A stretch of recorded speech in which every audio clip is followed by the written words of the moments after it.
అమెరికాలో ఇప్పుడు ఎమర్జెన్సీ పరిస్థితులు ఉన్నాయా? ఇటువంటి చర్చ జోరందుకుంటోంది. H1B వీసాల ప్రాసెసింగ్ పై షట్ డౌన్ ఎఫెక్ట్ ఎంతవరకు ఉంది? ఎఫెక్ట్ ఎక్కువగా ఉందని ఒక మాట, మరి ముఖ్యంగా వీసాలు ముందు కదిలే ప్రసక్తే లేదంటూ ఇంకొక మాట. ఇంకొక సందర్భంలో ఇంకొక డిస్కషన్. ఇలా అనేక రకాలైన మాటలు, అనేక రకాలైన చర్చలు జోరందుకుంటున్న తరుణం. ఈ నేపథ్యంలో ఇప్పటికీ దాదాపుగా 7,50,000 మంది ఉద్యోగులు అవుట్ అయిన సందర్భం. ఇన్ ద సెన్స్ వాళ్ళు సెలవుల మీద బయటకు వెళ్ళిపోతున్నారు. ఇది వాళ్ళకు ₹1 కూడా జీతం ఇవ్వని సందర్భం. ఈ నేపథ్యంలోని భారీ సంఖ్యలో ప్రభుత్వ ఉద్యోగులు బయటికి రావడంతో వీసాల ప్రాసెసింగ్కి ఆటంకాలు ఎదురు కాబోతున్నాయంటూ చర్చ జోరందుకుంటోంది. షట్డౌన్ ముగిసిన తర్వాతే వీసాల ప్రాసెసింగ్ తిరిగి ప్రారంభం అవుతుంది అంటూ మరికొన్ని అంశాలకు సంబంధించి మరి ముఖ్యంగా ఇమిగ్రేషన్ అటార్నీ నికోల్ అంటున్న మాట అంటూ కూడా ఒక చర్చ జోరందుకుంటున్న సందర్భం. ఈ నేపథ్యంలో ఏం జరగబోతోంది? అమెరికాలో ఎమర్జెన్సీ పరిస్థితుల నేపథ్యంలో ఏ అంశాల మీద ప్రభావం చూపించబోతోంది? ఏ రంగాల మీద ప్రధానంగా దీని ప్రభావం ఉండబోతోంది? కేవలం ఎమర్జెన్సీ సర్వీసెస్కి మాత్రమే, అంటే హెల్త్ కావచ్చు, డిఫెన్స్ కావచ్చు, లేకపోతే సెక్యూరిటీకి సంబంధించి కావచ్చు, వీటి మీద మాత్రమే కాస్త ఇంపాక్ట్ చూపించే అవకాశం ఉంది తప్ప మరే రంగాల మీద, అంటే వాటికే ఇక్కడ ప్రాధాన్యత దక్కే అవకాశం, లేకపోతే వాటికి మాత్రమే ప్రాధాన్యత ఉంటుంది తప్ప మిగిలిన రంగాలకు ఎటువంటి ప్రాధాన్యత ఉండదు, అప్రాధాన్యం ఇదంటూ ఉంటాం కదా, అంత ఇంపార్టెన్స్ ఉండకపోవచ్చు అని చెప్పి. సో ఇటువంటి నేపథ్యంలో నిజంగా వీసాల మీద ఇంపాక్ట్ చూపించబోతోందా? గతంలో సబ్జెక్ట్ టు ద కరెక్షన్ 35 రోజుల పాటు షట్డౌన్ జరిగింది. అదే అత్యధిక పరిస్థితి, అంటే అత్యధికంగా 35 రోజుల పాటు ఎమర్జెన్సీ కొనసాగింది ఒకనొక సందర్భంలో అంటూ కూడా వినిపిస్తూ ఉంటుంది. సో ఇప్పుడు కూడా అటువంటి పరిస్థితులు కొనసాగే అవకాశం ఉందా? అసలు ఎమర్జెన్సీ అంటే ఏంటి? ఎమర్జెన్సీ తర్వాత ఏ రంగాలు ఇంపాక్ట్ చూపించబోతున్నాయి? ఇక్కడి నుంచి ఈ ఎమర్జెన్సీకి సంబంధించి మాట్లాడుకునే క్రమంలో వీసాల మీద ఎటువంటి ఇంపాక్ట్ చూపించబోతోంది? H1B వీసాల మీద ఎటువంటి ఇంపాక్ట్ ఉండే అవకాశం ఉంది? దాంతోపాటు స్టూడెంట్ వీసాలకు సంబంధించి ఎటువంటి ప్రభావం చూపించే అవకాశం ఉంది? ఒకవేళ ఇంపాక్ట్ ఉందనుకుంటే ఎవరి మీద ప్రభావం చూపించే అవకాశం ఉంది? ఉద్యోగులకు సంబంధించి మాట్లాడుకునే క్రమంలో వీళ్ళు ప్రస్తుతం సెలవుల మీద వెళ్ళిపోతున్నారు, వీళ్ళకి ₹1 కూడా రాదనుకుంటున్న పక్షంలో భారతీయ ఉద్యోగుల మీద కూడా ఇంపాక్ట్ ఉంటుందా? ఏం జరిగే అవకాశం ఉంది? దీనికి సంబంధించి డీటెయిల్గా మాట్లాడుకునే ప్రయత్నం చేద్దాం. నాతో పాటు ఈ డిస్కషన్లో జాయిన్ అవుతున్నారు global Telangana association founder America నుంచి విశ్వేశ్వరరెడ్డి కలవల, అలాగే ఇమిగ్రేషన్ కేస్ మేనేజర్ అమెరికా నుంచి మాళవిక నందివెలుగు. సో ఇద్దరితో కూడా మాట్లాడే ప్రయత్నం చేద్దాం.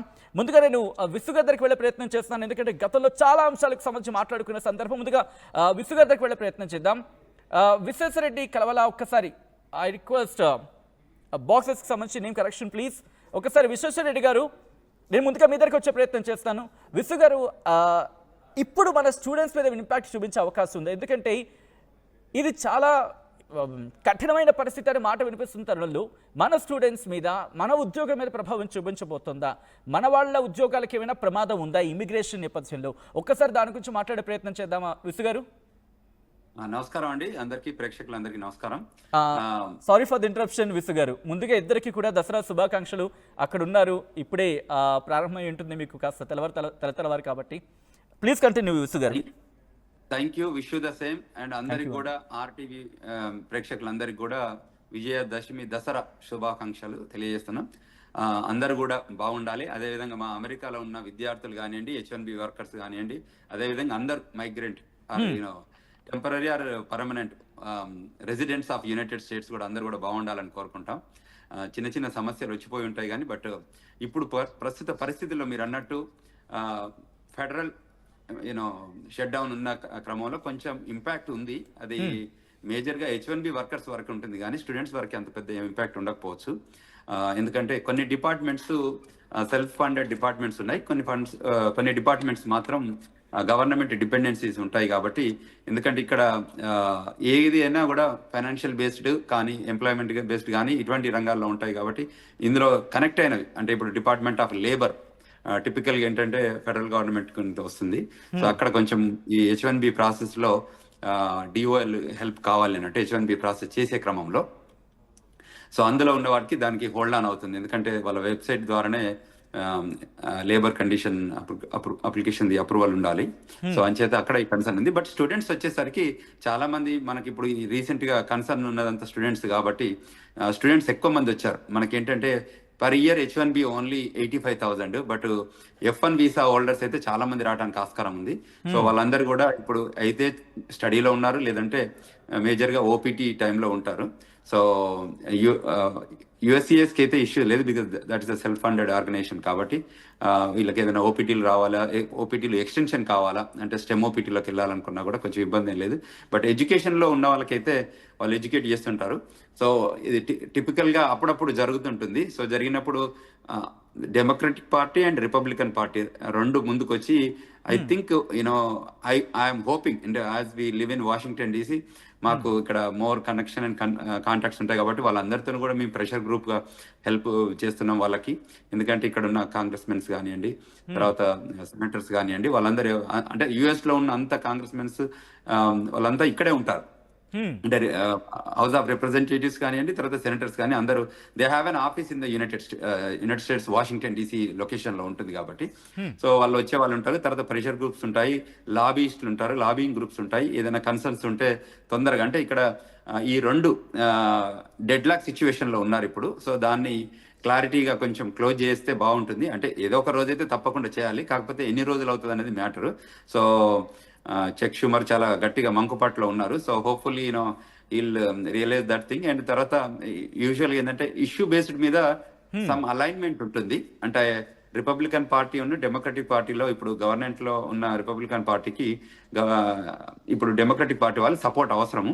అందులో కొంతమంది సపోర్ట్ చేయగలిగితే ఈ పాలసీ మీద, అంటే యూజువల్ గా గవర్నమెంట్ పాలసీస్ మీద పాలసీ బేస్డ్ ఓటింగ్ ఉంటుంది, నాట్ దట్ పార్టీ బేస్డే కాకుండా సమ్ పాలసీస్ లో వాళ్ళకి రోల్ ప్లే ఉంటుంది.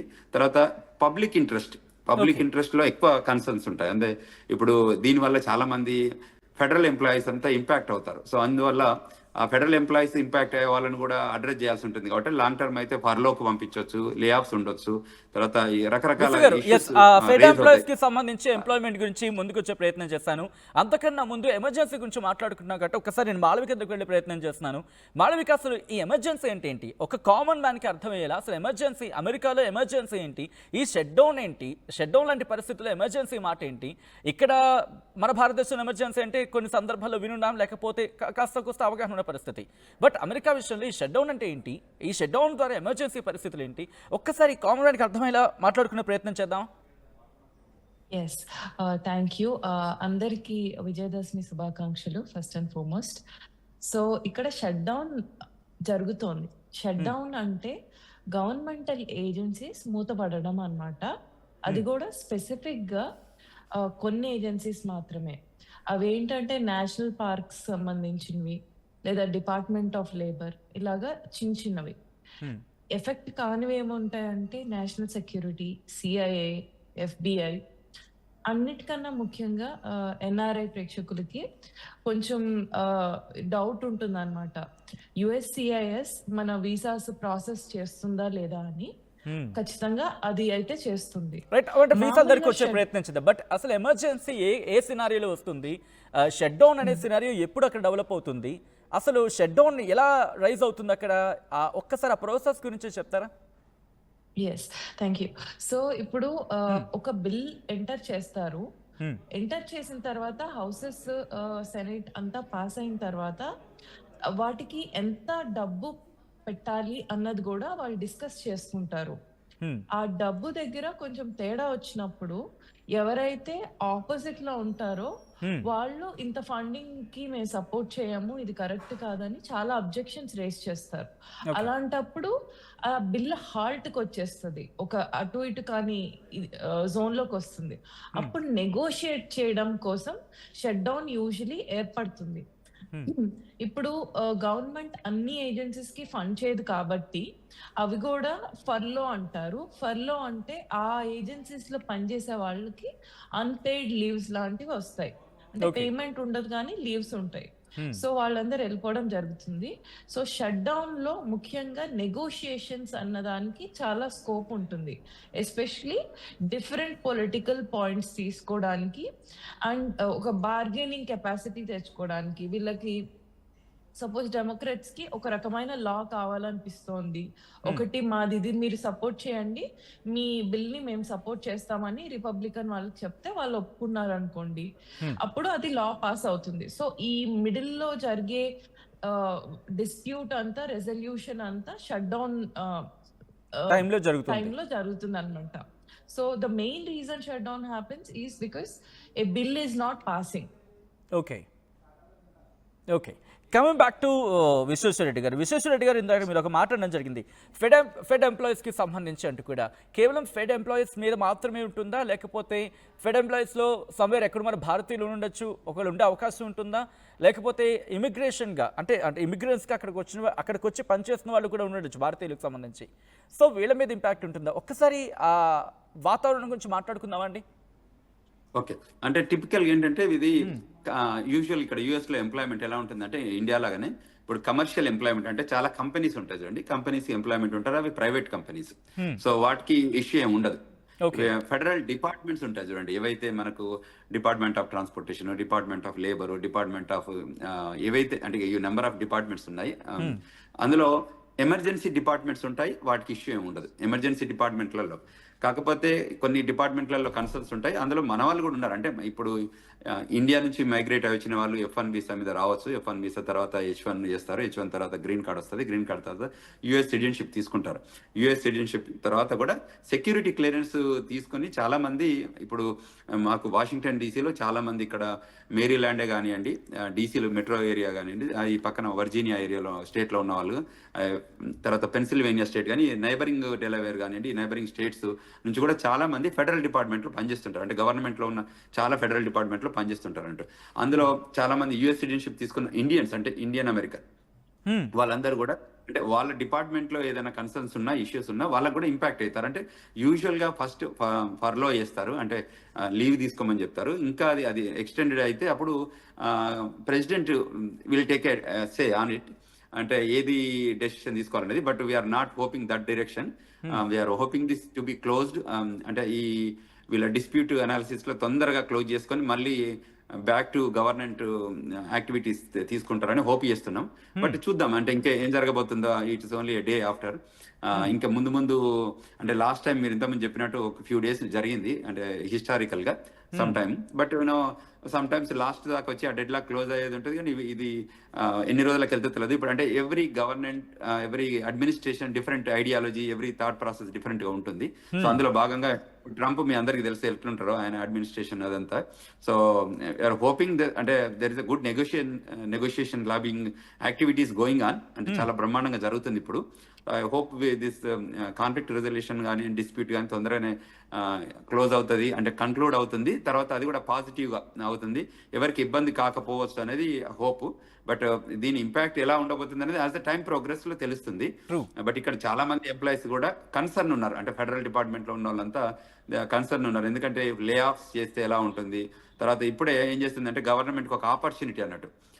ఇందులో ఇప్పుడు ఒక 100,000 ఎంప్లాయీస్ ఉన్నారు అనుకోండి, అందులో పెర్ఫార్మెన్స్ లేని వాళ్ళు, పెర్ఫార్మెన్స్ ప్రాపర్ గా చేయని వాళ్ళు, ఏదైనా యాక్టివిటీస్ ఉన్న వాళ్ళు, హిస్టారికల్ గా ఏదైనా ఇష్యూస్ ఉన్న వాళ్ళు ఏం చేస్తారంటే ఈ టైంలో కట్ చేయడానికి ఆస్కారం ఎక్కువ ఉంటుంది. ఎందుకంటే ఫండింగ్ లేకపోతే ఏం చేస్తారంటే ఆ డిపార్ట్మెంట్లకి ఇన్స్ట్రక్షన్స్ ఇస్తారు, మీరు ఇందులో ఎంతవరకు మీరు ఎంప్లాయ్మెంట్ ని డిడక్ట్ చేయగలుగుతారు, అంటే తగ్గించగలుగుతారు అన్న విషయంలో వాళ్ళు తీసుకురాగలుగుతారు. So this is going to happen if that extended emergency ఉంటే తప్ప. ఓకే, కంటిన్యూ చేద్దాం విశ్వ గారు అండ్ మాళవిక గారు. I request to please be on hold, ఎందుకంటే ఇక్కడ ఇదే అంశానికి సంబంధించి అమెరికా అధ్యక్షుడు డొనాల్డ్ ట్రంప్ మాట్లాడాడు. షట్డౌన్కి సంబంధించి ఈ అంశం మీద ఆయన ప్రస్తావించిన సందర్భం కొద్ది రోజుల క్రితం. ఆయన ఇంతకీ ఏమన్నాడు, ఆ ఇంపాక్ట్ ఎలా ఉండబోతుంది దాని గురించి మాట్లాడుకుంటాం. ఒకసారి అమెరికా అధ్యక్షుడు ట్రంప్ ఏమన్నాడో చూద్దాం, ఆ తర్వాత ఇన్ డీటెయిల్గా మాట్లాడుకుందాం. మనతో పాటు ఇటు ఇమిగ్రేషన్ కేస్ మేనేజర్ మాళవిక, అలాగే ఇది global Telangana association founder Vishweshwar Reddy Kalava కూడా జాయిన్ అవుతున్నారు. ఒక్కసారి ఇదే అంశానికి సంబంధించి అమెరికా అధ్యక్షుడు డొనాల్డ్ ట్రంప్ ఏమన్నారో చూద్దాం. The Democrats want to shut it down, so when you shut it down, you have to do layoffs. So we'd be laying off a lot of people that are going to be very affected, and the Democrats, they're going to be Democrats. As you know, this country, no country can afford to pay for illegal immigration, health care for everybody that comes into the country. That's what they're insisting. And obviously I have an obligation to not accept that. That would affect everybody. You know, when I see what we're doing with AI and all the plants that are opening up in the country, $17 trillion is coming. And if you compare that to Biden, Biden had in 4 years, less than $1 trillion. We have 17 trillion, more than that. I think it's going to be much more than that, David. By the end of this year, I think it's going to be far over that. It's a record. It's already a record in 8 months. It's a record by a lot.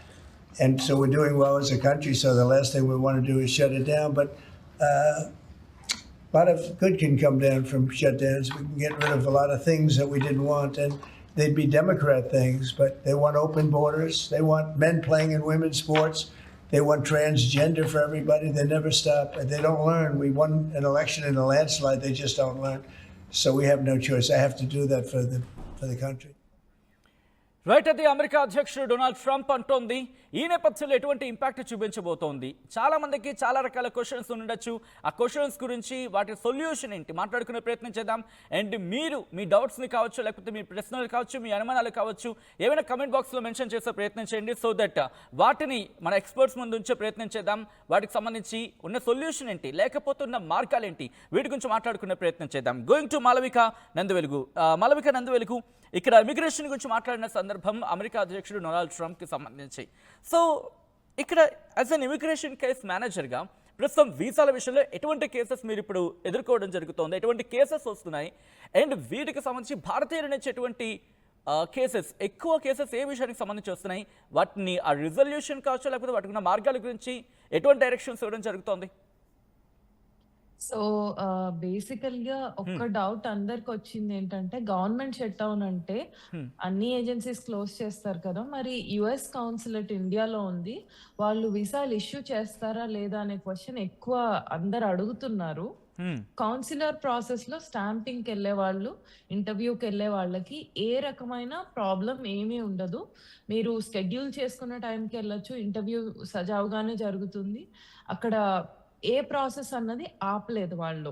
Okay, so councillor process కి వెళ్ళే వాళ్ళు ఖచ్చితంగా వెళ్ళొచ్చు. ఇంకొక విషయం ఏంటంటే, US లో USCIS కి ఎక్స్టెన్షన్ సబ్మిట్ చేసుకున్న వాళ్ళు, లేదా change of status, adjustment of status ఇలా వేసుకున్న వాళ్ళు ఎవరైతే ఉన్నారో వాళ్ళకు కూడా యుఎస్సిఐఎస్ మీరు విత్ ఇన్ టైం ఫ్రేమ్ లో ఉన్నారంటే ఖచ్చితంగా ప్రాసెస్ చేస్తుంది.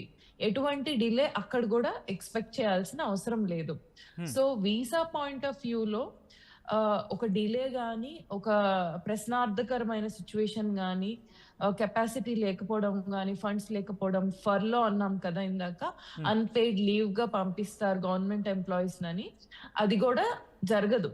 So everything will be as usual and there is nothing to worry for Indians. అంటే ఇప్పుడు ఫర్ సపోజ్ నేను ఒక H1B వీసాని అప్లై చేసుకున్న వాడిని కావచ్చు, లేకపోతే స్టూడెంట్ వీసాకి సంబంధించి ఆ ప్రాసెస్ అవుతుందా, కంటిన్యూ అవుతుందా, లేకపోతే అది హోల్డ్లో పడినట్టేనా అలాగా? H1B ఎక్స్టెన్షన్స్ కి అయితే ఏం ప్రాబ్లం ఉండదండి. వెరీ వెల్ ముందర వేసుకున్న ప్రాసెస్ అవుతాయి, ఫ్యూచర్ లో అయ్యబోయేవి కూడా ప్రాసెస్ అవుతాయి. షట్ డౌన్ వల్ల ఎఫెక్ట్ ఉండదండి. డిపార్ట్మెంట్ ఆఫ్ లేబర్ ఎఫెక్ట్ ఉంటుంది, బట్ యుఎస్సిఐఎస్ నుంచి మాత్రం ఎఫెక్ట్ ఉండదు. Okay okay, interesting. ఒకసారి విసు గారి దగ్గరికి వెళ్ళే ప్రయత్నం చేస్తాను. విసు గారు, చాలా మందికి వచ్చే కామన్ డౌట్ ఏంటంటే, ఓకే అంటే అమెరికాలో ఉద్యోగులు సెలవులో వెళ్ళిపోతారు, అక్కడ ఉన్న పబ్లిక్ రిప్రజెంటేటివ్స్ అంటే పొలిటీషియన్స్ కావచ్చు, లేకపోతే ఎలక్టెడ్ మెంబర్స్కి వాళ్ళకి జీతం వస్తుంది, వీళ్ళకి రాదు, కాబట్టి వీళ్ళలో మన వాళ్ళు కూడా ఉంటారు కదా, సో వీళ్ళ మీద కూడా ఆ ప్రభావం ఉంటుంది కదా అనేది వినిపించే ప్రశ్న. సో ఇది ప్రైవేట్ సెక్టర్లో ఉన్న వాళ్ళకి కూడా అప్లికేబుల్ అవుతుందా, లేకపోతే కేవలం ప్రభుత్వ సెక్టర్ అంటే ఫెడరల్ గవర్నమెంట్లో ఉన్న వాళ్ళకి మాత్రమే అప్లికేబుల్ అంటే ఇది? ఓన్లీ ఫెడరలేనండి, ప్రైవేట్ సెక్టర్ లో ఏం ఇష్యూ లేదు. ఎవ్రీథింగ్ యాజ్ యూజువల్ నడుస్తూనే ఉంటుంది. ప్రైవేట్ సెక్టర్ లో చాలా కంపెనీస్ ఉన్నాయి కదా, ఫెడరల్ ఓన్లీ ఫెడరల్ కే ఇది. This will impact only federal. అందులో కూడా కొన్ని డిపార్ట్మెంట్స్. సో మేజర్ గా డిపార్ట్మెంట్స్ ఏదైతే ఎమర్జెన్సీ డిపార్ట్మెంట్స్ ఉన్నాయో అందులో ఉన్న చాలా మంది మన వాళ్ళు అందులో కూడా ఉన్నారు. అది కూడా ఇది కూడా అంటే it is a short term, it is not like an permanent కానీ లేకపోతే లాంగ్ టర్మ్ కానీ ఉండదు. హోప్ఫుల్లీ ఈ కాన్ఫ్లిక్ట్ తొందరగానే రిజల్యూషన్ వస్తుంది. సో ఎందుకంటే డీసీలో, వాషింగ్టన్ డీసీలో చాలా మంది ఉంటారు, చాలా మంది దీన్ని ఏ రకంగా అడ్రస్ చేయాలి. ఇప్పుడు ఇట్ ఈస్ నెగోషియేషన్ టెక్నిక్ అండి. ఈ టైంలోనే డెమోక్రటిక్ పార్టీ వాళ్ళు ఏం చేస్తారు, రిపబ్లికన్ పార్టీ సైడ్ వాళ్ళతోని కూర్చొని మాట్లాడుకుంటారు. మీకు మేము సపోర్ట్ చేయడం వల్ల మాకు మీరు ఏం చేస్తారు అంటే ఇష్యూ బేస్డ్ మీద. అంటే ఏదైతే ఎవ్రీథింగ్ ఇప్పుడు even if it is democratic party or Republican party, ఏదైనా అందరి ఇంట్రెస్ట్ ఏంటంటే పబ్లిక్ పాలసీలో పబ్లిక్ ఇంట్రెస్ట్ అంటే ప్రజలకు ఏ రకమైన ఉపయోగపడుతుంది అన్న దానిపైన ఉంటుంది. సో వాటికి ఉపయోగపడే లైన్లోనే వీళ్ళకి కూడా కొన్ని పాలసీస్ ఉంటాయి, వాళ్ళకు కూడా కొంచెం ఐడియాలజీ ఉంటుంది కదా. ఆ లైన్లో ఇప్పుడు మనం ఫోర్ ఫ్రంట్ పెట్టడానికి ఆస్కారం ఉంటుంది, ఎందుకంటే టేబుల్ పైకి వస్తారు కదా డిస్కషన్కి. సో నెగోషియేషన్లో మనం కొన్ని లైన్ ఐటమ్స్ ఉంటాయి, వాళ్ళు దాని మీద డిస్కస్ చేసి మీరు దానికి మేము ఓటేస్తాము మీరు అనుకున్న ఈ ఫండింగ్కి, కానీ మాకు ఇవి కంప్లీట్ అయ్యేటట్టు చూడండి, ఈ లైన్లో మనం కలిసి పనిచేద్దాం అన్నదానికి ముందుకు వస్తారు. అప్పుడు రిపబ్లికన్ పార్టీ నుంచి వాళ్ళు ముందుకు వచ్చి దిగి then they can agree. If వాళ్ళు అగ్రీ అయిపోతే అంతకంటే గొప్పగా ఏముండదు, బట్ తొందరగానే అంటే I hope this will end soon and nothing much impact going to happen to Indians అని హోప్ చేస్తున్నాం. అంటే ఏదైనా ఉన్నా కూడా అంటే ఆల్టర్నేటివ్ కూడా చూస్తుంటారు మన వాళ్ళు, బట్ ఇప్పటివరకు అయితే ఇమీడియట్ గా థ్రెట్ వచ్చింది రేపెల్లు ఉన్నది ఏం లేదు. Hopefully this will be resolved in 1 or 2 days అని అనుకుంటున్నాం, but we don't know exactly. But overall గా అయితే చాలా మంది ఇండియన్స్ ఉన్నారు ఇక్కడ ఫెడరల్ ఎంప్లాయీస్. వాళ్ళకి ఏంటంటే ఏదైనా ఇష్యూ వచ్చినప్పుడు, ఎంప్లాయ్మెంట్ ఇష్యూ వచ్చినప్పుడు మళ్ళీ వాళ్ళు కూడా లాబీ చేసుకుంటారు. సో వాళ్ళకు కూడా గ్రూప్స్, ప్రెషర్ గ్రూప్స్ ఉంటాయి అందులో. ఆ లైన్లో I hope everything will be resolved in soon అన్నట్టే ఉంది ఇక్కడ. రైట్ విసు గారు, adding one question to you this ఏంటంటే కనుక ఇప్పుడు ఆల్రెడీ ఈ సెలవుల మీద ఇండియాకు వచ్చిన వాళ్ళు కావచ్చు, లేకపోతే అక్కడ ఉన్న వాళ్ళు కావచ్చు, ఇప్పుడు అక్కడ ఉండిపోయే ప్రయత్నం చేస్తే బెటరా, లేకపోతే వాళ్ళ దారి వాళ్ళు చూసుకుంటే బెటరా? నేను ఎందుకు ఈ ప్రశ్న మీకు వేయడం జరుగుతుందంటే ఇప్పటికే టారిఫ్స్ వార్ ఇటు భారత్ మీద కాస్త ఇంపాక్ట్ గట్టిగా కనిపిస్తోంది కాబట్టి ఈ నేపథ్యంలో సగటు భారతీయుడు, అక్కడ ఉంటున్న సగటు భారతీయుడికి సంబంధించి ఎటువంటి ఆప్షన్స్ వినిపిస్తున్నాయి, అక్కడ ఎటువంటి ఆందోళన నెలకొంది అక్కడ వాళ్ళల్లో, అండ్ ఎటువంటి కేసెస్ మీ దృష్టికి వస్తున్నాయి, వాటికి సంబంధించి ఎటువంటి సొల్యూషన్స్ లేకపోతే వాళ్ళకి ఎటువంటి మార్గాలను మీరు నిర్దేశించడం జరుగుతోంది విశ్వేశ్వరరెడ్డి గారు? ఏంటంటే బేసికల్లీ ఇప్పుడు if there is an emergency need అంటే చాలా ఇంపార్టెంట్ ఉంది అనుకుంటే తప్ప ట్రావెల్ వద్దు అని చెప్తున్నాం అందరికి. ఇప్పుడు చాలా మంది మనకు కాల్ చేస్తుంటారు కదా, అండ్ ఈ మధ్య we organised several symposiums, seminars ఇవన్నీ కూడా ఆర్గనైజ్ చేసామన్నట్టు, వెబినార్స్ లాగా ఆర్గనైజ్ చేసి గైడ్ చేస్తాం. చాలా మంది స్టూడెంట్స్ కానీ, H1B వర్క్ హోల్డర్స్ కానీ, మేజర్ వాళ్ళు గ్రీన్ కార్డ్ హోల్డర్స్కి ఏం ఇష్యూ లేదు, in and out of the country వెళ్ళి రావడానికి. యూఎస్ సిటిజన్షిప్ వాళ్ళకు కూడా ఉండదు, కానీ only non immigrant people, non immigrant visa హోల్డర్స్కి if there is a real need మీరు వెళ్ళిరండి, లేకపోతే అవాయిడ్ చేయండి. అంటే if you can defer like ఒక 1 month, 2 months, 3 months అయితే then it will be great అని చెప్తాము. బట్ వాళ్ళ ఎమర్జెన్సీ నీడ్స్ ఉంటే మనం ఆపలేం కాబట్టి వాళ్ళు వెళ్తుంటారు. So but if there is not that much emergency తప్పకుండా వాళ్ళు ఉంటేనే బాగుంటుంది. So I hope they will understand. మాకు వచ్చిన వాళ్ళకి కూడా అదే రకంగా గైడ్ చేసాము, అడ్వైజ్ చేసాము. సో ఏది బెస్ట్ అవుతే మీరు నిర్ణయం తీసుకోండి అని చెప్పాము వాళ్ళకి. వాళ్ళకున్న ఫ్రేమ్ వర్క్లో అంటే ఒక్కొక్కరికి వాళ్ళ నీడ్స్ ఒక్కొక్కరి రకంగా ఉంటుంది కదండి. సో బాటమ్ లైన్ ఏంటంటే ఇప్పుడే కాకుండా ఈ అంటే లాస్ట్ ఫ్యూ మంత్స్ నుంచి కూడా చాలా మందికి చాలా ఇష్యూస్ ఉన్నాయి. ఎందుకంటే అక్కడ వెళ్ళి మళ్ళీ అక్కడ స్ట్రక్అప్ అవడం బాగుండదు కదా, ఏదైనా ఇష్యూస్ ఉండి తర్వాత వీసా అప్లికేషన్ కానివ్వండి, ఇంకేదైనా ఉండగాండి, ఇక్కడ ఎంప్లాయ్మెంట్ లేకపోతే అంటే ఇవాళ మీరు కమర్షియల్ సైడ్ చూస్తే కూడా చాలా మందికి జాబులు లేవు అంటే ఇక్కడ యూఎస్లో ఉన్న వాళ్ళు, ఇండియన్స్లో. ఎందుకంటే F1 మాస్టర్స్ కంప్లీట్ చేశాక ఓపీటీ టైంలో, స్టెమ్ ఓపీటీ టైంలో కూడా చాలా మందికి ఎంప్లాయ్మెంట్ కొంచెం కన్సర్న్ ఉంది, ఎందుకంటే ప్లేస్మెంట్ ఇష్యూస్ కానీ అటువంటి దాంతో. సో ఆ టైంలో కూడా వాళ్ళకి travel out side the country వెళ్ళి వస్తే ఇబ్బంది అవుతుంది కాబట్టి ఎంప్లాయ్మెంట్ లేకపోతే. సో వాళ్ళకి కూడా చెప్తున్నాం ఏంటంటే హోప్ఫుల్లీ ఇక్కడే ఉండి జాబ్ రావడానికి కోసం ట్రై చేయండి, ఎఫర్ట్ఫుల్గా ఉండండి అని గైడ్ చేస్తున్నాం. సో ఇదేదైతే బయట నుంచి వచ్చే వాళ్ళకైతే ఇప్పుడు ఇష్యూ ఏం లేదు, ఎవరికి వాళ్ళు as long as they have a visa they can come in to the country. So visa expire అయ్యే టైంలో ఉంటే ఇక్కడ కంట్రీ లోపలనే ఎక్స్టెన్షన్ ఆపర్చునిటీస్ ఉన్నాయి కాబట్టి సో ఇక్కడే వాళ్ళు ఎక్స్టెన్షన్ చేసుకుంటారు. సో ఇక్కడే ఉండమని రికమెండ్ చేస్తున్నాం. సరే but this may recommend may they like it or they don't like it based on their requirement. So end of the day వాళ్ళకి ఏదైనా ఇంకా మేము కంటిన్యూస్గా కూడా వాళ్ళకి మేము guidance, counselling and webinars organise చేస్తుంటాము. So that people will have a good education. అంటే వాళ్ళకి ఏదైనా ఎడ్యుకేషన్ కావాలి, ఏ లైన్లో కావాలి అంటే కూడా చెప్తుంటాం మనం. చాలా మంది సెవరల్ ఇష్యూస్లలో ఇన్వాల్వ్ అయి ఉన్నారు. ఇప్పుడు స్పీడింగ్ ఇష్యూస్, తర్వాత ట్రాఫికింగ్ ఇష్యూస్, తర్వాత వేరియస్ ఇష్యూస్ ఉన్నాయండి, మ్యాట్రిమోనియల్ ఇష్యూస్ కానీ ఏది వచ్చినా కూడా మేము వాళ్ళకి వాళ్ళ రైట్ఫుల్ అటార్నీస్ని గైడ్ చేయించే అటార్నీస్తో ఎంగేజ్ చేపిస్తున్నాం. సో దట్ వాళ్ళందరికీ కూడా హెల్ప్ఫుల్ అయ్యేటట్టు ఎవరైనా కానివ్వండి, వాళ్ళ ఇష్యూస్ ఏదన్నా కానివ్వండి. ఈ మధ్య మన వాళ్ళు కొన్ని they are engaging in theft cases అనుకోండి, ఇంకేదైనా అంటే ఈవెంట్ఫుల్ యాక్టివిటీస్ ఏదైనా ఉన్నాయి ఇటువంటి చేస్తుంటే కూడా మనం we are there to help them in guiding them. And తర్వాత rightful attorneys from their sector, ఆ పర్టికులర్ సెక్టర్లో ఉన్న వాళ్ళ కౌంటీలో ఎవరైతే లోకల్ లాయర్స్ ఉన్నారో వాళ్ళతో కల్పించి ఆ సమస్య నుంచి బయటకు వచ్చే క్రమం చేస్తున్నాం.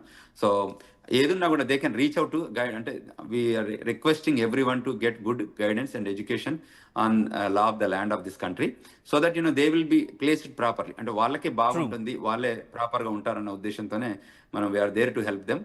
ఇవాళ యుఎస్లో కూడా గ్లోబల్ తెలంగాణ అసోసియేషన్ అన్ని 50 సిటీస్లో చాప్టర్స్ ఉన్నాయి. అదేవిధంగా వరల్డ్ వైడ్ ఉన్నాయి. అంటే ఎక్కడైనా వాళ్ళు రావాలనుకున్న వాళ్ళు, అమెరికా ఇమిగ్రేషన్ చేయాలనుకున్న వాళ్ళందరికీ కూడా we're there to help them in terms of education కానీ. విష్ణు గారు, ఎటువంటి సహాయ సహకారం ఉంటుంది, ఎటువంటి ఆప్షన్స్ ఉన్నాయనేది మనం మాట్లాడుకునే ప్రయత్నం చేద్దాం. మాళవిక దగ్గరికి వెళ్ళే ప్రయత్నం చేస్తున్నాను. మాళవిక, చాలా సందర్భాల్లో ఈ డిపోజిషన్ గురించి మాట్లాడుకుంటూ ఉంటారు, లేకపోతే రిమూవల్ గురించి మాట్లాడుకుంటూ ఉంటారు.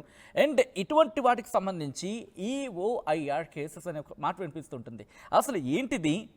సో ఇటువంటి సిచ్యువేషన్స్లో మరి ముఖ్యంగా మన భారతీయులకు సంబంధించి ప్రస్తుతం అమెరికా ఫస్ట్ అనే నినాదంతో ట్రంప్ వెళ్తున్నారు. అఫ్ కోర్స్ వాళ్ళ దేశానికి సంబంధించి వాళ్ళు ప్రిఫరెన్స్ ఇచ్చుకుంటారు, తప్పలేదు. బట్ ఎక్కడో చోట ఏమైనా చిన్న జరిగితే థింగ్స్ విల్ బీ, మొత్తం ఆ డ్రీమ్స్ అన్ని కూడా స్మాష్ అయిపోతాయి.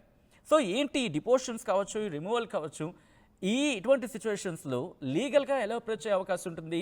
సాధారణంగా భయపడిపోతూ ఉంటారు. సో లీగల్గా ఇమిగ్రేషన్ కేస్ మేనేజర్గా ఇమిగ్రేషన్స్ సంబంధించి ఎటువంటి కేసెస్ని మీరు చూడడం జరుగుతుంది అండ్ ఎట్లా ఉంటుంది వీళ్ళకి? So it's a very important question అండి. ఈ మధ్య ఒక వీసా నుంచి ఇంకో వీసాకి వెళ్తుంటే నోటీస్ టు అపియర్ ఇలాంటివన్నీ ఇస్తున్నారు. అలాగే ఎవరైతే ఓవర్ స్టేలో ఉన్నారో, even though change of status valid అయినా కానీ కొంతమందిని పట్టుకుని నోటీస్ టు అపియర్ ఇస్తున్నారు. డైరెక్ట్ గా ఎక్స్పెడైటెడ్ రిమూవల్ చేస్తున్నారు. సో చాలా మందిని డీటైన్ చేశారు. సో ఇక్కడ మనం EOIR కేసెస్ లో 2 రకాలు చూడొచ్చు. ఒకటి డీటైన్ అయిన వాళ్ళు, ఒకళ్ళు నాన్ డీటైన్ అయిన వాళ్ళు. సో డీటైన్ అయిన వాళ్ళు ఖచ్చితంగా ఈ షట్ డౌన్ లో కెపాసిటీ తక్కువ అవుతుంది వాళ్ళకి. అయినా కానీ వాళ్ళకి సపోర్ట్ చేయాలనే గవర్నమెంట్ ఉంది కాబట్టి ఆ కోర్ట్స్ ఏవైతే ఉంటాయో అవి ఫంక్షనింగ్ గానే ఉంటాయి, ఇమిగ్రేషన్ కోర్ట్స్. ఈ ఎస్పెషల్లీ డిటైనీస్ కి సంబంధించి they will be addressing as per dates, as per rules and regulations. There will be no bias. As it is, అక్షరం కూడా తప్పు రాకుండా they will execute what is necessary for them. కానీ ఎవరైతే non డిటైనీస్, ఎవరైతే అరెస్ట్ అవ్వలేదో, ఎవరైతే కోర్ట్ డిటెన్షన్ సెంటర్స్ లో లేరో వాళ్ళకి కొద్దిపాటి డిలే, లేకపోతే కొంచెం ఏమైనా చేంజ్ లాంటిది జరగచ్చు డేట్స్ లో. కానీ it is always best to seek an attorney's advice and get cleared of any kind of deportation proceedings or removal proceedings అన్నమాట. సో నేను చెప్పాలనుకున్నది ఏంటంటే, ఎవరికైతే నోటీస్ టు అపియర్ కానీ ఇంకేవైనా డిపోర్టేషన్ లాంటి డీటైనింగ్ కానీ ఏదైనా చేశారంటే కానీ షట్ డౌన్ ఉంది, ఐ కెన్ రిలాక్స్ అని మాత్రం అనుకోకండి. ఖచ్చితంగా do talk to your attorney and see what is the best option for you. Right. ఒకసారి మళ్ళీ విశ్వ గారి దగ్గరికి వెళ్ళే ప్రయత్నం చేస్తాను. విశ్వ గారు, ఈ మధ్య కాలంలో అఫ్కోర్స్ గ్లోబల్ తెలంగాణ ఫౌండేషన్ లాంటి, గ్లోబల్ తెలంగాణ అసోసియేషన్ లాంటి ఆర్గనైజేషన్స్ కావచ్చు, లేకపోతే ఇండివిజువల్స్గా కొంతమంది కావచ్చు, ఇలా ముందుకు వచ్చి ఇన్ఫర్మేషన్ పాస్ చేయడం, లేకపోతే కాస్త సపోర్ట్గా ముందుకు వస్తున్న సందర్భం ఉంది. బట్ అక్కడ ఇష్యూస్ని హ్యాండిల్ చేయలేక, ఎవరిని అప్రోచ్ అవ్వాలో అర్థం కాక, ఒక సడన్ కాల్ తీసేసుకొని గాబరా పడిపోయి, గందరగోళానికి లోనైపోయి, భయపడిపోయి కొన్ని సందర్భాలు అక్కడి నుంచి వచ్చేస్తున్న సందర్భాలు, అయితే ఇక్కడి నుంచి అక్కడికి పరుగులు పెడుతున్న సందర్భం. సో ఇటువంటి కేసెస్లో ప్రధానంగా మీ దృష్టికి వస్తున్నవి ఏంటి? అండ్ వీటిని అడ్రస్ చేసేందుకు ఏమైనా స్పెషల్ పోర్టల్స్ ఉన్నాయా అమెరికాలో, లేకపోతే అసోసియేషన్స్, కోర్స్ మీలాంటి అసోసియేషన్స్ ఏమైనా ముందుకు వస్తున్నాయా? ఎటువంటి ఇష్యూస్ వస్తున్నాయండి మీ దృష్టికి? ఎందుకంటే మనం చూసాం, ఏదో ట్రంప్ వచ్చేయమన్నాడు ఈరోజు రాత్రికి రాకపోతే అంటే కనుక విమానాశ్రయాలకు పోటెత్తారు. దాదాపు నేను చూసా 2 గంటల్లోనే ₹1,00,000 వెళ్ళిపోయింది అమెరికా విమానం టికెట్ ధర. So I was shocked. నేను ఫ్రెండ్తో మాట్లాడినప్పుడు టూ అండ్ ఫ్రోకి నాకు ఒక 80,000 75,000 వచ్చాను, ఇప్పుడు నాకు 1 lakh అనగానే నాకు ఫ్యూజ్ అవుట్ అయిపోయిందని చెప్పిన సందర్భం ఉంది ఫ్రెండ్స్ ఇక్కడ. సో ఇటువంటి సిచ్యువేషన్స్ గురించి ఒకసారి మాట్లాడుకుందామండి. అంటే ఆ రోజు యాక్చువల్గా మనం అంత వరీ కావాల్సిన అవసరం లేకుండే, కాకపోతే ఆయన లాంగ్వేజ్ అండ్ టోన్ చూసి మన వాళ్ళంతా ఎగ్జైట్ అయ్యారు. సో యాక్చువల్ గా ఆ 2 days పాపం స్ట్రెస్ తీసుకున్నారు అందరు కూడా. అది actually not required, but typical గా ఏంటంటే మాకు లా ఆఫీస్ కి అదే విధంగా మాకు as an organisation non profit organisation కూడా చాలా మంది రీచ్ అవుట్ ఉంటుంది. ఇక్కడ ఏ సమస్య వచ్చినా అది ఇమిగ్రేషన్ ఇష్యూ కానివ్వండి, మ్యాట్రిమోనియల్ ఇష్యూ కానివ్వండి, తర్వాత స్పీడింగ్ ఇష్యూసే కానివ్వండి, తర్వాత ఇక్కడ అంటే what ever they experience criminal intent ఉన్న వాటి ఏమైనా ఉండే కానివ్వండి, ఇప్పుడు మనీ లాండరింగ్ ఇష్యూస్ కానివ్వండి, ఇవాళ ఏంటంటే మన వాళ్ళు చాలా మంది వేరియస్ రీజన్స్లలో ఎంగేజ్ అవుతున్నారు. ఎంగేజ్ అయిన ఇష్యూస్లలో మళ్ళీ law of the land follow కాకపోతే వాళ్ళకి కన్సర్న్స్ ఉంటాయి. కాబట్టి ఆ స్పెసిఫిక్ గా ఇదేంటంటే యునైటెడ్ స్టేట్స్ ఆఫ్ అమెరికాలో each state they have different state laws ఉంటుంది. ఇమిగ్రేషన్ అయితే ఫెడరల్ లా, బట్ వీళ్ళు ఏదైతే ఇష్యూలో ఎంగేజ్ అవుతారో ఆ పర్టికులర్ కౌంటీ, ఆ కౌంటీలో ఉన్న కోర్టు సిస్టమ్స్ లో మేము ఆ లోకల్ అటార్నీస్ ని వాళ్ళతో మాట్లాడి వీళ్ళకి ఏదైతే రిప్రజెంటేషన్ అంటే ఆ నీడ్ని బట్టి మేము ఇక్కడ సర్టన్ జిప్ కోడ్ ఏరియాలో వాళ్ళు ఎక్కడైతే టికెట్ ఇష్యూ అయింది అనుకోండి, స్పీడింగ్ టికెట్స్ వచ్చాయనుకోండి, వాళ్ళకి అంటే దాని నీడ్ని బట్టి if there is only payment అయింది అనుకోండి, అది పేమెంట్ చేస్తారు. లేదంటే మోర్ అగ్రెసివ్ అగ్రవేటెడ్ డ్రైవింగ్ ఉంటే అప్పుడు వాళ్ళకి రైట్ఫుల్ అటార్నీస్ పెడితే వాళ్ళ attorneys will represent them and make sure that they are in place, right place. చాలా మంది డిఓఐ కేసెస్ లో వస్తున్నారు ఈ మధ్య. డిఓఐ మీకు తెలుసు కదా, ఇక్కడంతా డిఓఐ కేసెస్కి వెళ్తే తప్పకుండా వాళ్ళకి జైలు టర్మ్ కూడా ఉంటుంది, వాళ్ళ స్పీడ్ను కానీ ఆ డిఓఐ వాల్యూమ్ని బట్టి. సో అటువంటి అప్పుడు కూడా ఒక మంచి లాయర్ తీసుకొని వాళ్ళకి బెయిల్ బాండ్లు ఇప్పించడం, వాళ్ళతో బెయిల్ తీసుకురావడం, మళ్ళీ ఇటువంటి ఇష్యూస్లలో కూడా మేము we're there to help them అన్నట్టు. తర్వాత మ్యాట్రిమోనియల్ ఇష్యూస్ అవుతున్నప్పుడు వాళ్ళు ఎక్కడో ఏదో కౌంటీలో ఎక్కడో వాళ్ళు కొట్లాడుకుంటారు ఇద్దరు wife and husband, then they will file cases against to each other. So అటువంటి టైంలో కూడా మళ్ళీ ఆ లోకల్ లాయర్స్ని తీసుకొని వాళ్ళని ప్రాపర్గా ఎడ్యుకేట్ చేసి మళ్ళీ వాళ్ళని బెయిల్ మీద తీసుకురావడం, ఆర్ వాట్ ఎవర్ వాళ్ళ నీడ్స్ని బట్టి ఏవైతే నీడ్స్ ఉన్నాయో వాళ్ళ దానిలో కూడా మేము గైడ్ చేసి తీసుకొచ్చాం. ఈ మధ్య అనుకోకుండా యాక్సిడెంటల్ హిస్టరీస్ ఉన్న వాళ్ళు, తర్వాత క్రిమినల్ హిస్టరీస్ ఉన్న వాళ్ళు కూడా చాలా మంది వస్తున్నారు, చాలా ఇష్యూస్ వస్తున్నాయి.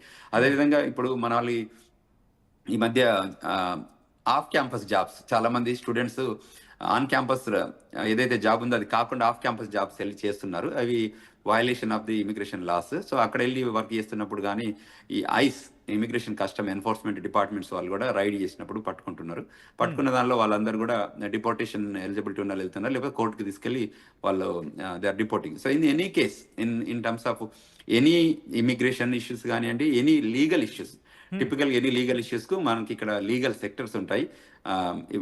ఫ్యామిలీ లాస్ కానీ, రియల్ ఎస్టేట్ లాస్ కానీ, సైబర్ లాస్ కానీ, అదేవిధంగా ఇమిగ్రేషన్ లాస్ కానీ, every single department of laws they impacted. మనం తప్పకుండా వాళ్ళకి ముందుకొచ్చి వాళ్ళకి హెల్ప్ చేస్తున్నాం. వాళ్ళకి మంచి గైడెన్స్ కానివ్వండి, కౌన్సిలింగ్ కానీ, వెబినార్స్ రూపకంగా కూడా ఇవ్వడం ద్వారా ఏంటంటే ప్రాపర్ ఎడ్యుకేషన్, అంటే మన వాళ్ళకి ఎడ్యుకేట్ కాక ఇది చేయడము. తర్వాత తెలిసి సారీ ఫర్ ది ఇంటరప్షన్ విసు గారు, అంటే ఇప్పుడు ఒక ఇష్యూ ఉందనుకోండి, ఒక ఇష్యూ రైజ్ అయిన తర్వాత వెంటనే భయపడిపోవాలా? అంటే ఒక ఇష్యూ ఏదో రైజ్ అయిన తర్వాత రేపు ఉదయాన్నే వెంటనే పోలీసులు వచ్చి వాళ్ళు పట్టుకెళ్ళిపోతూ ఉంటారా, లేకపోతే కాస్త సమయం ఉంటుందా? అటువంటి సందర్భంలో లీగల్గా సపోర్ట్ అందించేందుకు వాళ్ళకున్న సోర్సెస్ ఏంటి, వాళ్ళకున్న ఆప్షన్స్ ఏంటి? ఎందుకంటే నాలాంటి వాడెవడో తెలియదు, ఇక్కడ లాస్, ఇక్కడ చట్టాలు ఏంటో తెలిసి ఇక్కడ అవగాహన ఉంటుంది. నాలాంటి వాళ్ళు తీసుకొచ్చి సడన్గా అమెరికాలో నాకు ఏదో ఉద్యోగం వచ్చినాక వచ్చేస్తాను, అక్కడికి వచ్చిన తర్వాత నా ఉద్యోగానికి సంబంధించి ఏం చేయాలో తెలుస్తుంది తప్ప అక్కడ చట్టాలు తెలియవు, అక్కడ వాళ్ళ పరంపర తెలియదు. సో ఇటువంటి నేపథ్యంలో ఒకసారిగా బయటకు వెళ్ళిన సందర్భాల్లో ఏదో జరగచ్చు. సో ఇటువంటి క్రమంలో వాళ్ళకున్న ఆప్షన్స్ ఏంటి, వాళ్ళకి ఎటువంటి ఆప్షన్స్ ఉంటాయి, వాళ్ళు ఏమైనా ఛాన్సెస్ ఇస్తారా ప్లీజ్? తప్పకుండా. ఏంటంటే బేసికల్గా ఏంటంటే ప్యానిక్ కావాల్సిన అవసరం లేదు. అప్రోచ్ ఏ లోకల్ అటార్నీ, అంటే వాళ్ళ లోకల్లో ఆర్ నాన్ ప్రాఫిట్ ఆర్గనైజేషన్, అంటే వాళ్ళకి ఏంటంటే లీడ్స్ కానీ, ఫ్రెండ్షిప్ కానీ, అసోసియేషన్ దగ్గరికి వెళ్తారు సమస్య వచ్చినప్పుడు. ఇలా వచ్చినప్పుడు వాళ్ళకి గైడెన్స్ కోసం ఏం చేస్తామంటే మన నాన్ ప్రాఫిట్ ఆర్గనైజేషన్స్ అన్ని ఏం చేస్తాయంటే they will connect with law firms, any non profit organisation across the United States. వాళ్ళ ఇష్యూ బేస్డ్ మీద ఆ పర్టికులర్ లాయర్స్, ఎందుకంటే స్టేట్ స్పెసిఫిక్ లాస్ ఇవి కొన్ని, అంటే వాళ్ళు ఇంపాక్ట్ అయిన లాస్ ఏదైతే స్టేట్ స్పెసిఫిక్ లా, కాబట్టి ఆ స్టేట్ లో ప్రాక్టీస్ చేసే అటార్నీలనే మనం ఎంగేజ్ చేయాల్సిన అవసరం ఉంటుంది. సో అంచేత అటువంటి ఇష్యూస్ ఏమో వచ్చినప్పుడు అంటే నథింగ్ టు వరీ. వర్రీ. ఇప్పుడు until and unless they have an national security threat లో ఇన్వాల్వ్ అయితే తప్ప మిగతా వాటిల్లో ఏ ఇష్యూస్ ఉన్నా కూడా అడ్రసబుల్ ఇష్యూస్ ఉంటాయి. తప్పకుండా మంచి లాయర్లను పెట్టుకోవచ్చు. కొన్నో పెనాల్టీస్ ఉంటాయి, వాళ్ళకి పేమెంట్స్ ఉంటాయి, దాని తర్వాత ఇంప్రిజన్మెంట్ ఉంటుంది, తర్వాత వాళ్ళకి నాన్ ప్రాఫిట్ వర్క్ ఉంటుంది కొంతమందికి. అంటే వాటి ఇంపాక్ట్ వచ్చేసరికి వాళ్ళకి డెసిషన్, అందులో నిర్ణయం తీసుకున్న తర్వాత ఇచ్చే పనిష్మెంట్స్ ఇవి ఉండొచ్చు. బట్ ఓవరాల్ గా చూస్తే ఫస్ట్ పానిక్ కావాల్సిన అవసరం లేదు, మీరు అప్రోచ్ కాండి. లోకల్లో ఉన్న లాయర్స్ ఇప్పుడు, ఒకప్పుడు చాలా కష్టంగా ఉండేది ఒకరు రీచ్ కావాలంటే మేము వచ్చినప్పుడు. కానీ ఇప్పుడున్న సిచ్యువేషన్ లో అందరికీ గూగుల్ ఉంది, తర్వాత ఫేస్బుక్ ఉంది, వాట్సాప్ గ్రూప్స్ ఉన్నాయి చాలా. అంటే వాళ్ళ లోకల్ గ్రూప్స్ లో ఉన్నాయి, వాళ్ళకి కూడా ఇన్ఫర్మేషన్ ఇస్తున్నారు.